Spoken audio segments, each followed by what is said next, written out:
Vamos con nuestro segundo invitado, el doctor Juan Falconi Puig. Con él vamos a conversar los próximos minutos. Hoy andamos medio mal de la garganta, Carlita. Pero bueno, aquí estamos. Lo importante es que estamos acá compartiendo con ustedes. Doctor Falconi, buenos días.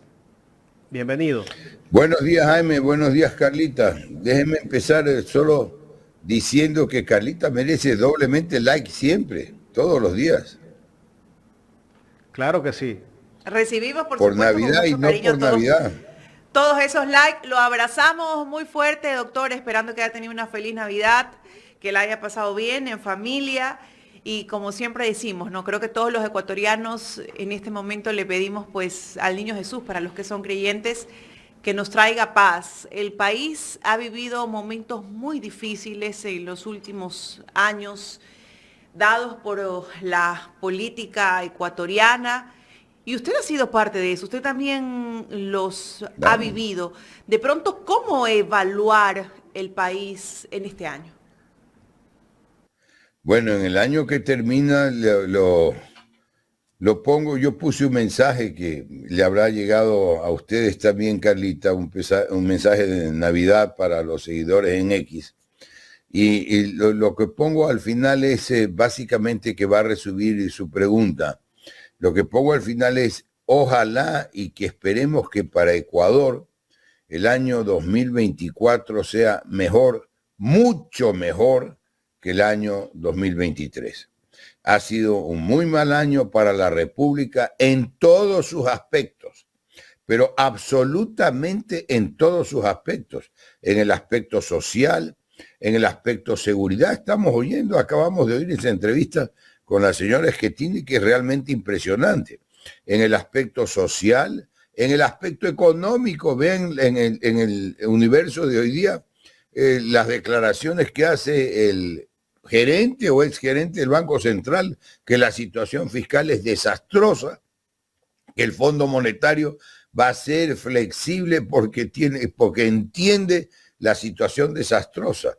O sea, si el gobierno del banquero, que justificaba la inacción en todas las áreas de donde debió haber acción, que se justificaba la falta de obra pública, la falta de organización, la falta de cumplimiento para con el país y sus ciudadanos, en la parte económica, en mantener una balanza de pagos, en mantener los saldos de la Reserva Monetaria, que resulta ahora que era nada, que no existe nada de eso, que todo por donde lo mire es un desastre.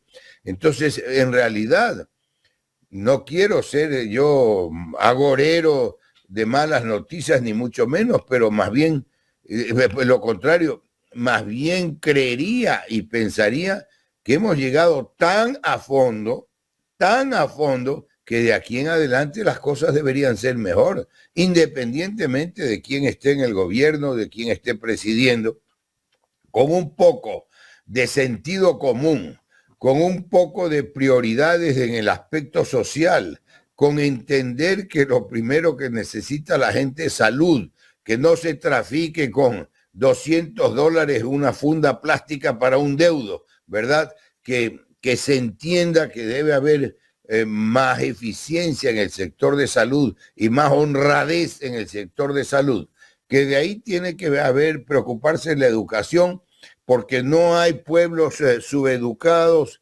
subdesarrollados, sino subeducados.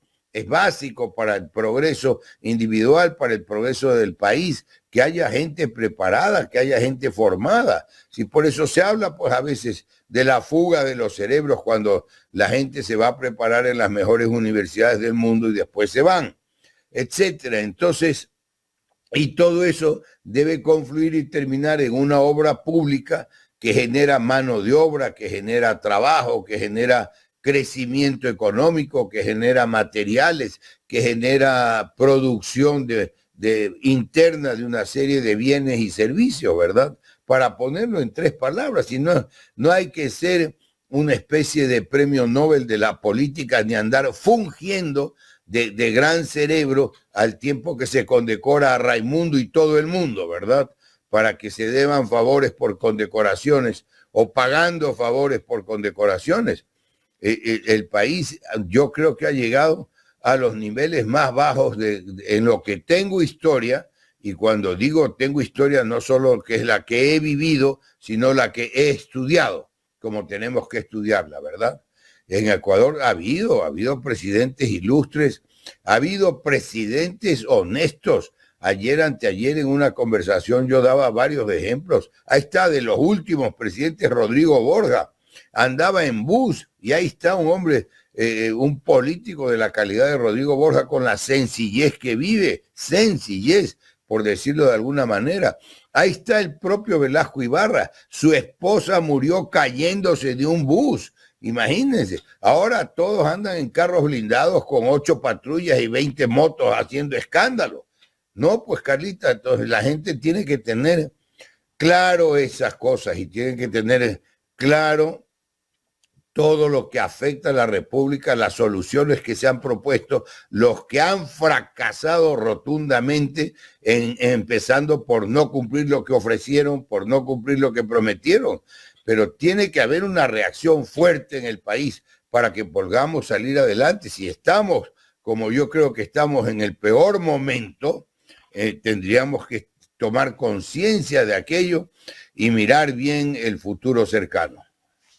Doctor Falconi, qué pena empezar con estos comentarios, perdón Carlita, decía, qué pena comenzar con estos comentarios que no pretenden ser negativos de ninguna manera. Yo soy por naturaleza optimista, pero que corresponden a la realidad, ¿no? ¿Verdad?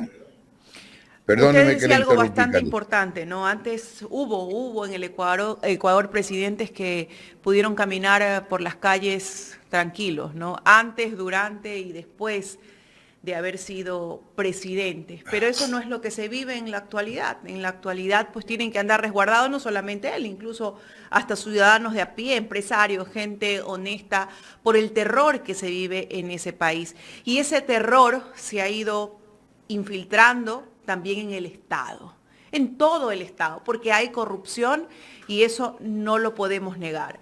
¿Qué lectura entonces, doctor, darle a los últimos acontecimientos que han sido expuestos por la fiscal general del Estado, la doctora Diana Salazar, con respecto al caso Metástasis? Hay que realmente decirle en buena hora que lo haya hecho, este era el momento, o quizás tenemos que un poco reprocharle el por qué lo hizo ahora. ¿Qué lectura le da usted desde el punto de vista jurídico, porque usted es pues conocedor de aquella materia? ¿Cómo no, Carlita? Sí, obviamente yo soy abogado, catedrático, no penalista, nunca entré, pero tengo una formación general de todas maneras. Y lo que demuestra y lo que viene a la luz y surge del caso de Metástasis es la podredumbre en la que hemos estado viviendo y de la que tenemos que hacer todos los esfuerzos para salir. Porque esa podredumbre está a la vista. No es solo cuestión de la oportunidad. No es solo cuestión de que haya unas decisiones selectivas, a unas sí o a otras no. El hecho es que aparentemente lo que está ahí es la verdad. Los chats son elocuentes. Lo que está informado, no creo yo que ahí haya unas evidencias fraguadas, ¿verdad? No creo, digo, pero de todas maneras lo que se muestra es una podredumbre escandalosa. Y si a eso ha llegado Ecuador, independientemente, ya repito, de que sea el momento oportuno o no, que debió ser antes, porque eso también siempre se podrá contestar, hay que tratar de ver las cosas con calma, porque a eso se podrá contestar también que no pudo ser antes porque había una investigación de por medio. Claro que hay comparaciones y qué casos van más rápidos que otros, etcétera, etcétera. Pero definitivamente lo que no cabe la menor duda es que el Estado, y eso lo vivimos los abogados a diario, el Estado está bajo una descomposición absoluta. Pero mire ahí las negociaciones con los jueces, y esos jueces usted lo ve en la práctica, los jueces no le quieren dictar una providencia de trámite. Una providencia, agréguese a los autos, mándese un deprecatorio de lo más sencillo en lo que no hay conflicto, si alguien no tiene algún favor ahí, algún beneficio. aunque sea para un papel. Ahora has hecho esa declaración, que es de lo más antiguo. Hubo una época, me acuerdo, por los años 70 tal vez, que había algo que se llamaba las tasas judiciales. Se cobraba algo por el servicio judicial, pero eso fue abolido porque siempre proclamaron y proclama la Constitución actual que la justicia es gratuita, pero la justicia es gratuita como sistema. Sin embargo, jueces, secretarios y empleados judiciales no tienen idea de que sea gratuita y quieren plata por todo, hasta para mover el papel más simple. Eso le da una idea de la descomposición del Estado ecuatoriano. Esa actitud, ese payaso del presidente de la Judicatura, tenga o no tenga, ya le digo, la fuerza de la oportunidad, estos hechos que se denuncian, todo el mundo sabía que era un payaso desconfiable. Yo tengo una sentencia de ese Terán, que es un asco de sentencia, cuando era juez de la Corte Nacional. No podemos vivir con jueces que no hagan bien y pronto la justicia. La justicia, se dice en los dichos populares, la justicia que tarda no es justicia. ¿De qué le sirve a un heredero o a una misma persona que después de 15, 20 años le dicte una sentencia favorable? Y eso es lo que estamos viviendo, Carlita. Si no hay, mira, a ver, que se dice y se decía, yo no hablo de poderes del Estado, sino de funciones, pero se decía siempre que la justicia es uno de los poderes del Estado y es el poder clave del Estado, porque el sistema de justicia, y ahora que están, mire todos esos sicariatos, mire todos esos asesinatos, porque no todos son para robar, está clarísimo. ¿Y qué muestra eso hoy por hoy? Es decir, no hay ciego peor que el que no quiere ver, Carlita. ¿Qué demuestra eso? Esos sicariatos que no son por asalto, por robo, ¿qué es lo que le demuestran? Me permito yo a veces preguntarlo y respondo al mismo tiempo, pero lo pregunto para tratar de ganar en claridad. Esos sicariatos lo que demuestran es venganza, justicia por mano propia, y la civilización y la juridicidad y la Constitución y las leyes, desde que existen leyes, desde que antes de las leyes habían costumbres, desde que la organización social consistía en una tribu, había reglas, había principios. Eso lo que se opone es a la justicia por mano propia, a la ley del más fuerte. Y ahora estamos viviendo la justicia por mano propia, la ley del más fuerte, ya sea del más fuerte con armas, ¿verdad? Ya sea del más numeroso con armas o ya sea del más fuerte económicamente. Vea usted la carátula de los juicios y se sabe quién gana, inclusive donde están los más avesados zampones. ¿Por qué? Con solo mirar la carátula, porque se sabe cuál es el lado fuerte, cuál es el lado más fuerte y ese es el que gana. No podemos vivir con una sociedad así, Carlita. No se toma en cuenta en todas las propuestas sociales, no se toma en cuenta contar con una reestructuración eficiente en el sentido del sector humano, empezando por la persona humana que integran los funcionarios y los jueces, que son un pilar para que exista la democracia. Y mire lo contrario, esos jueces tendenciosos, esos jueces remunerados, esos jueces comprometidos son instrumentos de persecución injusta, de persecución infame, para decirlo más claro, ¿verdad? Entonces, eso es lo que estamos viviendo. Y contra eso tenemos que tener claro los ecuatorianos que tenemos que luchar contra eso. No es solo el sistema de las leyes. El punto clave es quiénes hacen efectivas las leyes, quiénes aplican las leyes y quiénes son de manera obligatoria los intérpretes de las leyes. Son los jueces y el sistema judicial. Y todo ese deterioro que estamos viviendo, todo lo que sale a la luz a diario, es una muestra de que no funciona el país. Deja de ser viable como país cuando la sociedad no puede cuidarse a sí misma.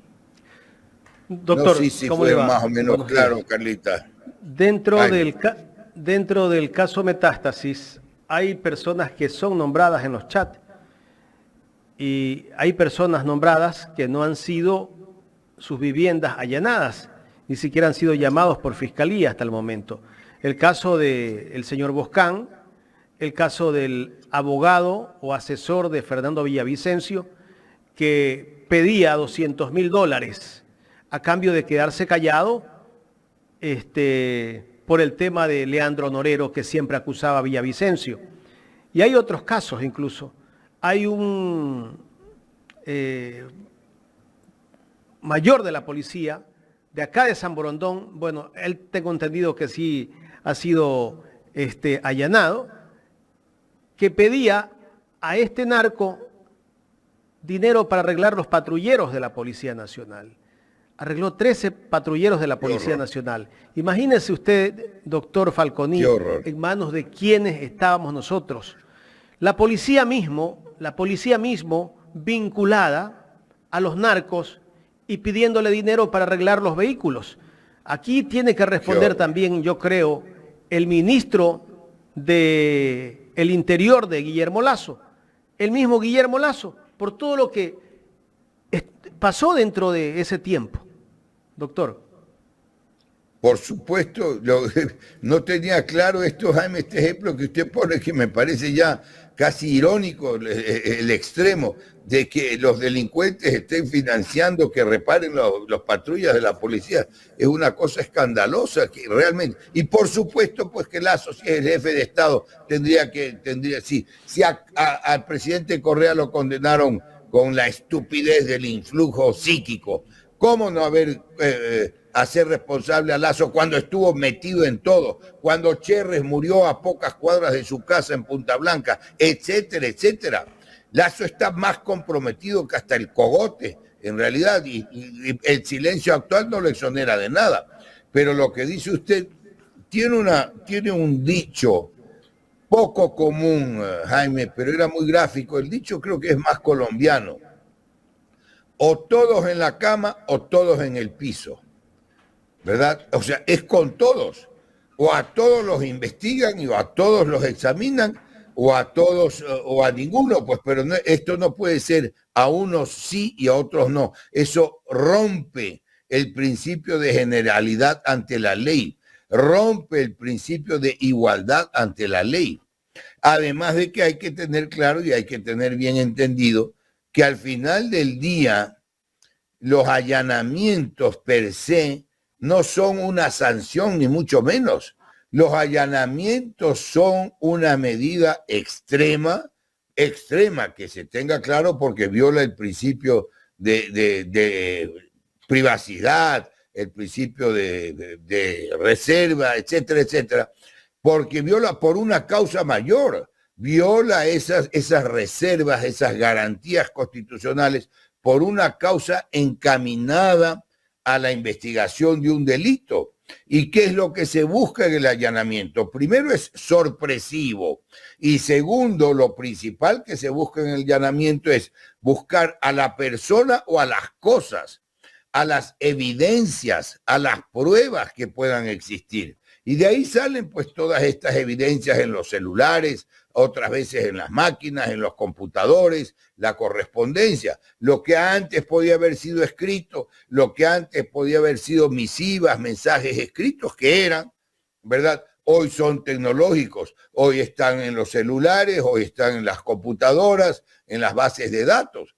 Y eso es lo que se busca con el allanamiento. El allanamiento per se, y que se tenga claro, cuando digo per se quiero decir por sí mismo, el allanamiento por sí mismo no es una sanción, busca evidencias y personas para hacer efectivas las sanciones. Ese es en síntesis el allanamiento, cuando tengamos claros los conceptos que a veces están lamentablemente confundidos. Vamos a ir entendiendo las cosas, opinando las cosas cuando haya ciertos medios que expresamente o inconscientemente tergiversan la noticia y que tienen todo influido por digan la verdad en vez de estar influidos por una línea política, pero una línea política de odio, de división, no una línea política de progreso, de unidad, de buenas ideas. ¿Dónde están las buenas ideas, verdad? ¿Dónde están las sugerencias? ¿Dónde están las estas? Solo es la crítica destructiva en muchos de esos titulares que se ve ahora en esos medios que están escritos o televisivos que están manejados por nuevones en más exacto sentido de la palabra inventada en Ecuador, de los nuevones.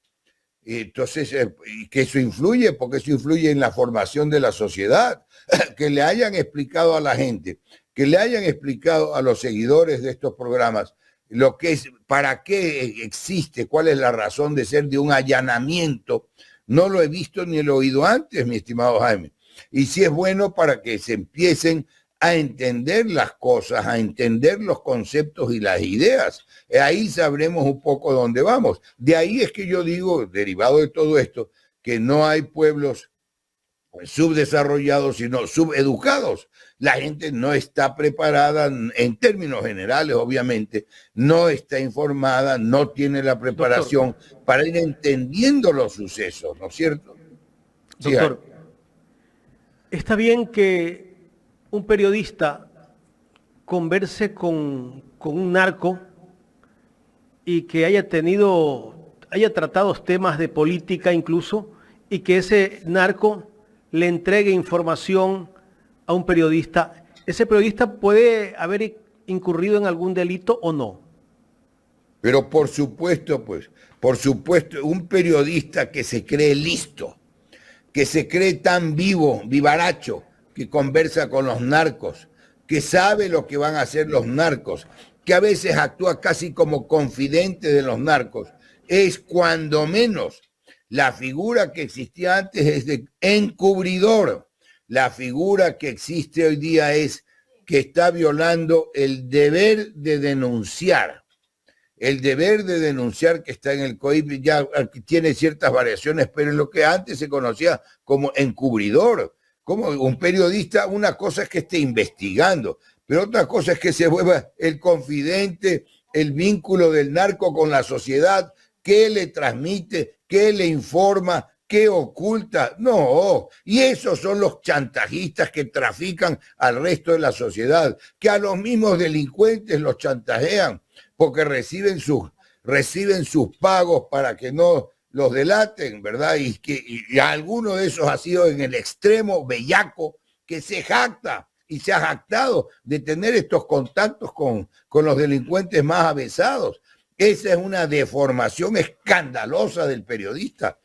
Déjeme, mi querido Jaime, solo por ganar en claridad, de alguna vez, muy de cuando en cuando lo he hecho, yo devuelvo una pregunta al periodista y yo le pregunto ahora a usted, ¿usted conversaría con un narco? ¿Conversaría usted con un delincuente avesado? No. No, pues. No. Ninguna hasta persona miedo decente, me diera. Claro, exacto. Y además se jactan de eso, ¿no? Y esos también pues deberían estar obviamente allanados. Claro que sí. La excepción es, y esto sí hay que tenerlo claro al mismo tiempo, no es que salga yo por los fueros de los abogados ni del derecho. La excepción es el abogado. Porque el abogado sí no puede estar trabajando bajo temor de ser investigado, etcétera, aunque sea narco, aunque sea delincuente, todo el mundo, sea lo que fuere, tiene el derecho constitucional a la defensa. Y ese derecho a la defensa se sigue a través de un abogado. Por eso la Constitución garantiza al abogado el secreto profesional. Es violar el secreto profesional para el abogado, más allá de todas las consideraciones éticas, implica también un delito, una infracción. Y entonces hay que entender, porque si el abogado pasa a ser solidario, responsable, encubridor o cómplice, pues no estaría trabajando. Claro, hay abogados que siempre nos hemos resistido a atender o a defender casos que no los tenemos claros, ¿verdad? Que no hay explicación, que hay algo sospechoso, porque también nos quieren utilizar a veces a los abogados, ¿no?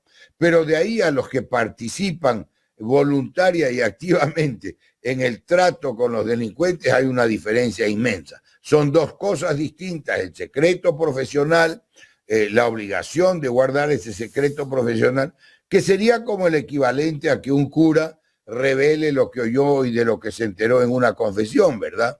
Pero más allá de eso, repito, la responsabilidad es clarísima, ¿no? Y los periodistas o no, periodistas o aspirantes a periodistas que tengan ese contacto, esa información, tienen que necesariamente ser investigados, no tienen motivo de reserva y tienen que colaborar con la investigación de los graves delitos que hoy por hoy son comunes en la República.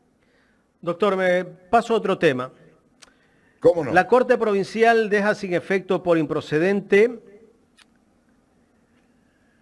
del cambio de las reglas del concurso para Contralor, lo que en estricto derecho retrotrae las cosas al momento ante dicha sentencia. Esto lo publica Damián Pasmi en su cuenta de X, justamente el día sábado, si no me equivoco, y aquí está la sentencia que emite la Corte Provincial. ¿Qué criterio merece esto, doctor? Este concurso de Contralor queda en cierta situación que no sabemos qué va a pasar. El Contralor que esté ejerciendo el cargo posiblemente tendrá que dejar de ser Contralor, tal vez, si se ratifica esta sentencia. Claro, a ver, Jaime, es muy importante lo que usted toca, hemos conversado varias veces de estos temas, pero ciertamente esta es novedad, es absolutamente novedad y lo vamos a tratar y voy a tratar de explicar y ser lo más claro posible. En la práctica hubo 3 reglamentos para el concurso de Contralor. Más que dar las fechas precisas, voy a dar los conceptos para que queden más claros. El primer reglamento se elaboró el año 21 bajo la presidencia del Consejo de Participación de la ingeniera Almeida. Como ya el gobierno de Lasso quería manejar el concurso, hacer lo que le daba la gana, poner a su gente en el concurso, etcétera, defenestraron de la presidencia del Consejo de Participación a la ingeniera Sofía Almeida y pusieron al doctor o abogado Hernán Ulloa. Hernán Ulloa cambió el reglamento, entonces ahí hablamos de un segundo reglamento. Cambió el reglamento y al cambiar el reglamento pues lo acomodaron, pusieron requisitos que no estaban en el primer reglamento, etcétera, para dar preferencia a los candidatos del gobierno, a quienes quería el gobierno apoyar, etcétera. Pero después ese Consejo de Participación de Ulloa fue llevado a juicio político a la Asamblea, justamente por haber cambiado el reglamento. No obstante, el juicio político lo anularon con una acción de protección, porque hay acciones de protección válidas y no válidas, pues no, y esas de los que yo llamaba las prostituidas acciones de protección. Y entonces, porque después es tan sencillo como saber si tiene derecho constitucional involucrado o no. Cuando deben hacerlas, no las declaran, no las reconocen. Y cuando no deben admitirlas, las reconocen. O sea, lo que ocurre en el sistema judicial ecuatoriano. Entonces, ese Consejo de Participación fue destituido por la Corte Constitucional. Ahí terminó. Ahí empezaron a actuar unos suplentes y en febrero de este año fueron elegidos los titulares. Recuerde usted, entonces por poco tiempo actuaron esos suplentes, asumieron los titulares y en eso se dicta una sentencia del juez de Rumiñahui, primera instancia, que quede esto claro. Este dato es importante, Jaime. Sentencia dictada por el juez de Rumiñahui en primera instancia, que resuelve, sentencia constitucional, que resuelve volver al primer reglamento. Entonces, en la práctica serían 3 reglamentos, pero el tercero lo que hace es volver al primero, codificado, haciendo ciertas reglas, una que otra cosa, codificado. Pero ahí ya se incumplió esa ley, para mí de buena fe, pero hubo un error, porque en el reglamento de Rumiñahui lo que se decía es que se descalifique a todos los que no cumplían los requisitos, lo cual era apenas normal, básico. ¿Por qué? Porque para eso se habían puesto los requisitos, pues, ¿no? Y entonces creo que el actual Contralor tenía cauciones, no cumplían otros requisitos, pero entre más de 50 postulantes, hasta donde tengo entendido, no cumplían los requisitos. Y esa sentencia de Rumiñahui es la que influyó, determinó el reglamento con el que termina supuestamente el concurso, porque hay acciones pendientes con el que supuestamente termina. Fraudulento de principio a fin, desde el mero principio hasta el fin, hasta las calificaciones, hasta las notas, hasta la recalificación, fraudulento de principio a fin, como yo lo tengo demostrado. Pero una cosa escandalosa, yo también a título personal tengo una acción de protección que está planteada y está apelada, porque la jueza de primera instancia, sin, como se diría comúnmente, casi que sin saber leer ni escribir, dijo, no ha lugar. Lo mismo ocurrió con la sentencia del juez de Rumiñahui, que fue, insisto, para tratar de que quede claro, la que volvió al primer reglamento. El tercero sería volver al primer reglamento. Y esa sentencia del juez de Rumiñahui era obviamente apelable. Fue apelada. Como los temas judiciales son muy lentos y complejos, muy lentos y muy complejos a veces, de naturaleza engorroso, pero eso se lo hace más grave cuando hay ciertas circunstancias de por medio. La sentencia del juez de Rumiñahui subió en apelación a la Corte Provincial de Pichincha, que es el órgano de segunda instancia. Hay un diario ahí por ahí expreso que expresamente no entiende nada, o se hacen los que no entienden, cuando hay un recurso de apelación previsto en la ley, que es un derecho básico, porque es el derecho constitucional a recurrir, porque parte del principio de doble instancia que un cronista ignorante no entiende, ¿me explico? Y que debería averiguar antes de escribir una crónica falsa y tendenciosa. ¿Sí me explico, Jaime? Entonces, lo que ha ocurrido es que la Corte de Pichincha, la Corte Provincial de Pichincha, ha revocado la sentencia del juez de Rumiñahui. La Corte es el órgano superior del juez de Rumiñahui, geográficamente, ¿verdad? Y entonces vuelve al primer reglamento. Vuelve al reglamento, perdón, no al primer reglamento, casi que vuelve al reglamento de Ulloa, porque la que vuelve al primer reglamento es la sentencia de Rumiñahui. Y la sentencia de Rumiñahui acaba de ser revocada la semana pasada. Mire usted, esto recién se está comentando, Jaime, porque es total novedad. Creo que fue por ahí el jueves o viernes de la semana pasada. Se revocó por la Corte Provincial de Pichincha la sentencia del juez Rumiñahui. Entonces eso es casi como decir, volvemos a foja cero. Volvemos al mero principio del concurso.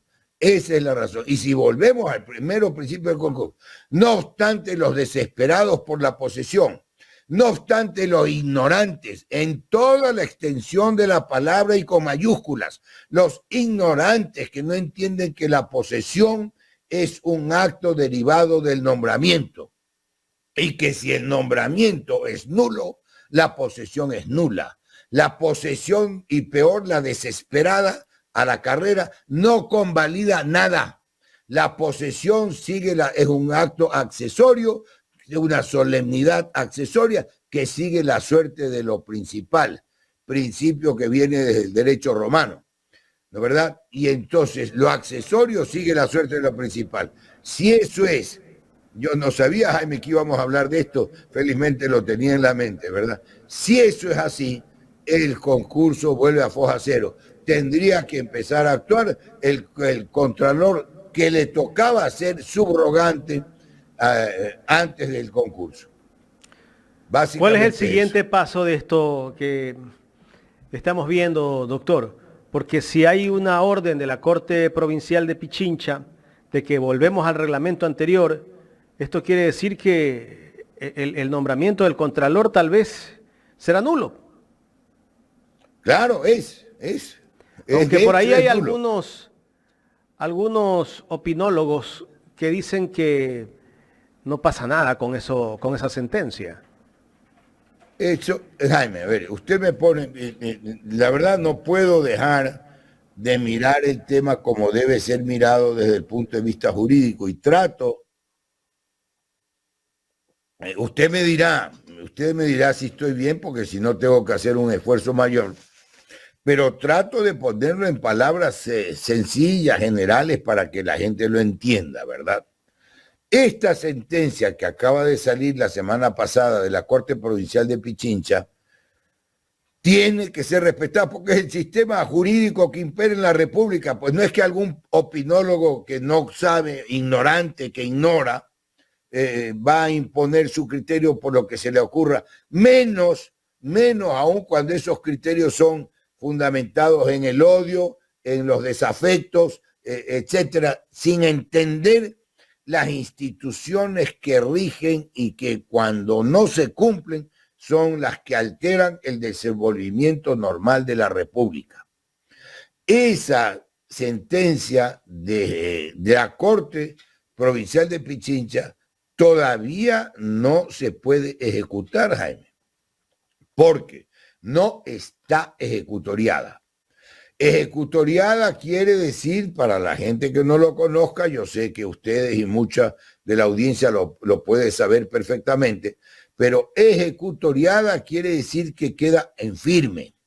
Es distinto de ejecutada. Ejecutada es cumplida. Ejecutoriada quiere decir que ya no hay más recurso, ya queda en firme.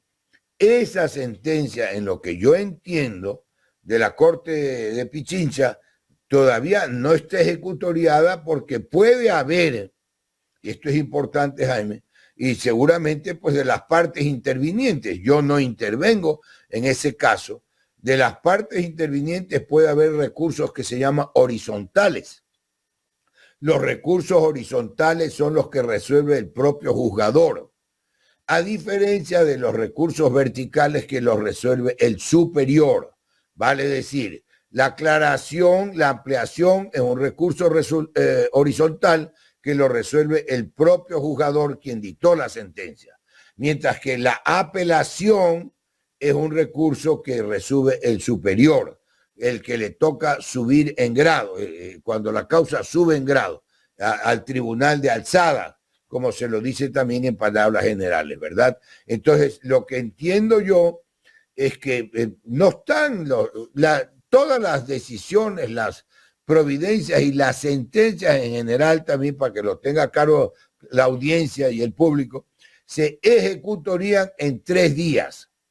Pero siempre y cuando, si en esos 3 días no hay un pedido de aclaración, ampliación, o si en esos 3 días no hay una apelación, según lo que corresponda.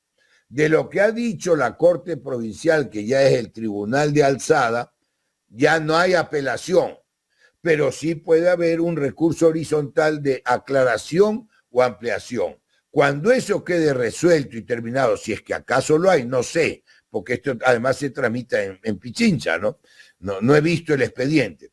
Si acaso hay eso, tendría que esperarse que eso se resuelva para que ese fallo quede ejecutoriado. Y ejecutoriado tiene que cumplirse, pues, salvo que querramos vivir en una dictadura, pues. Tiene que cumplirlo desde el presidente de la República para abajo, el presidente de la Asamblea para abajo, porque quienes dictan las sentencias son los jueces. Y si las sentencias de los jueces no valen, que muchas no valen, pero tiene que demostrarse y tiene que declararse por qué no valen y tiene que seguirse la ruta para anular las sentencias que no valgan por corrupción, ignorancia, etcétera, etcétera. Pero mientras eso no esté, la sentencia tiene que cumplirse, si no, vivimos un estado de hecho, no de derecho. Doctor, y en el Esa es la caso que... síntesis. Digan, Carlita. En el caso que este procedimiento de ley se dé realmente como la normativa lo dicta o lo dictase, ¿qué pasaría con la Contraloría? Porque el señor Javier Torres sabemos que está en funciones. ¿Cuál sería ese procedimiento a llevarse? Todo eso sería nulo, Carlita. Vuelve, como decía yo, figuradamente hablando, a foja cero. Esa es una Pero manera él de decir tendría las que, cosas. o Vuelve sea, él al principio. automáticamente tendría que renunciar, volvería a quedar No, prácticamente en acefalía, porque sabemos que la claro. Contraloría ha estado pues presidida por el subrogante y ha estado prácticamente en acefalía. Claro, él no tendría que renunciar a nada. Él no tendría que renunciar a nada. Queda nulo. Renuncio o no renuncio, él no tenía que renunciar a nada. Queda nulo. Y tendría que empezar a actuar a quien le habría tocado subrogar a Río Frío. Eso es todo.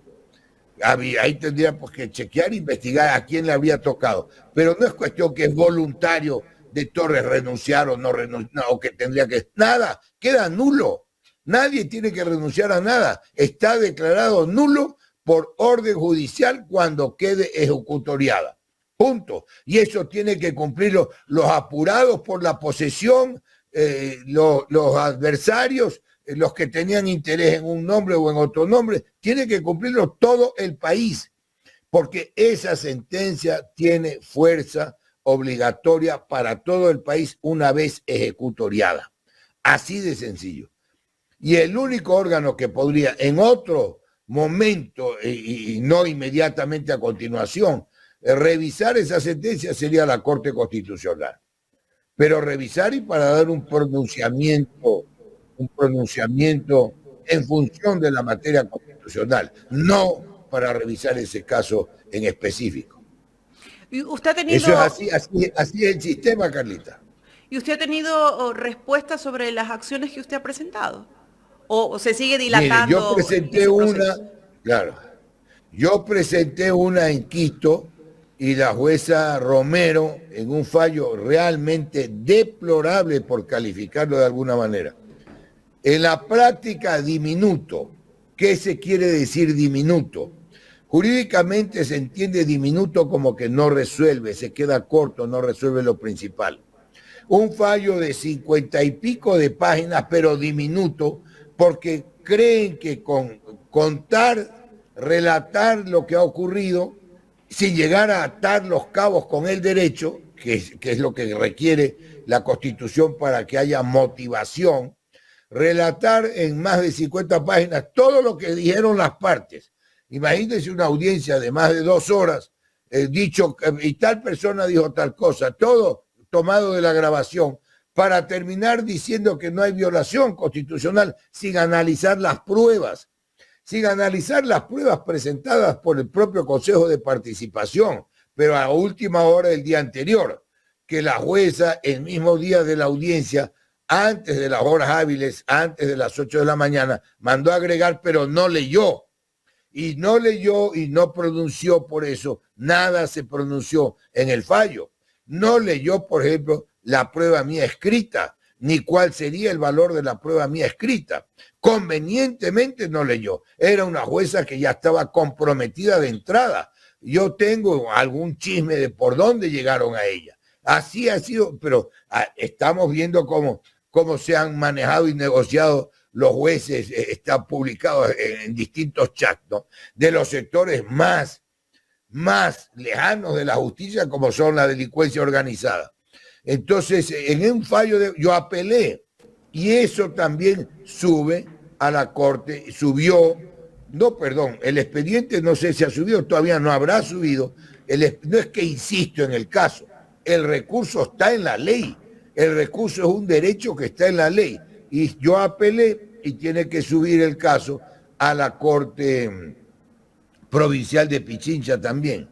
Pero anticipo un hecho interesante, que esto en la práctica podría quedar en nada, el derecho es uno solo, ¿no? Y es un sistema, podría quedar en nada dependiendo, mire, me toca, pero esa es la manera de ser franco y decir la verdad siempre, eso podría quedar en nada, mi recurso, en función de lo que decida la misma Corte de Pichincha sobre la sentencia de Rumiñahui, que es la que volvió al primer concurso, al primer reglamento. Doctor. Eso es, mi estimado Jaime, Carlita, no sé si tengo más inquietudes. Ya la última pregunta, doctor. En ¿Cómo varias no? cuentas de redes sociales y medios digitales he podido leer que usted está entre los precandidatos a la presidencia de la República por la RC. ¿Usted ha tenido alguna conversación con el buró político de la RC? Buena pregunta, Jaime. Lo último que voy a hacer, y le ruego que quede así claro y que así se transmita a la audiencia, lo último que voy a hacer es pretender hacerme el tonto. Pero honesta y claramente, yo también me llegó una de esas informaciones, honesta y claramente, no tengo nada, no he hablado con nadie, no he recibido nada, ahí no veo cuál es la fuente, no sé realmente nada de nada. Y como hemos estado, esto sale en Navidad, como hemos estado en esto, ni siquiera le digo, mire, martes, que equivale a lunes, estamos empezando la semana. He visto también, no me voy a hacer el disimulado, pero con toda claridad, con toda seriedad, no he hablado con nadie, no he tenido ningún trato en particular sobre esa posibilidad. Absolutamente. Doctor, quiero agradecerle por aceptar conversar con Ecuador en directo. Siempre que agradece soy yo, mi estimado Jaime. A usted, particularmente a Carlita, mire esa sonrisa tan linda que pone al público. Todavía anda navideña. A esa audiencia que me tiene paciencia siempre. Muchas gracias a ustedes y espero que hayan pasado una linda Navidad y ya tenemos rápidamente, estamos casi en el momento de desear que para el 2024 sea un año mejor, pero muchísimo, infinitamente mejor el 2024 para el país entero que el 2023, que felizmente se agota. Amén, que así sea. Igualmente Gracias, para doctor. usted, un abrazo, Un abrazo. reciba de Ecuador en directo. Abrazo, querido Carlita. Jaime. Y a la Un abrazo para el doctor Juan Falconi, ex postulante a Contralor Contralor General del Estado.